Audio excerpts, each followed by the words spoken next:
আজ জন্মাষ্টমী, তাই আজকে গোপালের জন্যে সামান্য ভোগ নিবেদন করেছি। এই দেখো পোলাও করেছি, এদিকে পায়েস হচ্ছে।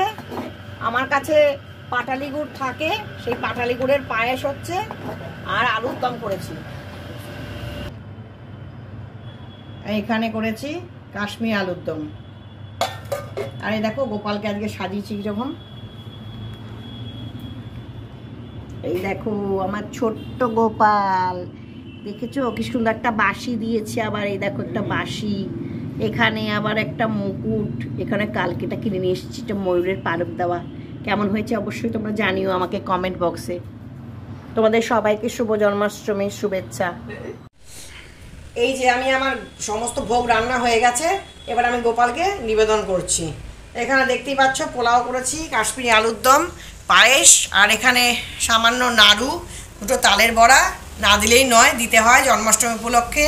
এটা দোকান থেকে কিনে নিয়ে আসা মালপোয়া আর আমিত্তি, আর এটা হচ্ছে ননি। এটা গোপালের খুব প্রিয়।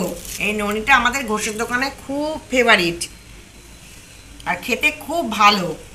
তো এই ননি দিয়ে আমি গোপালকে নিবেদন করলাম।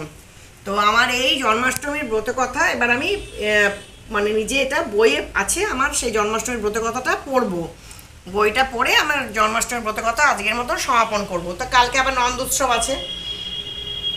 তো আমার এই ব্রত কথার সমস্ত নিয়ম কীরকম লাগলো তোমরা আমাকে অবশ্যই কমেন্ট বক্সে কমেন্ট করো।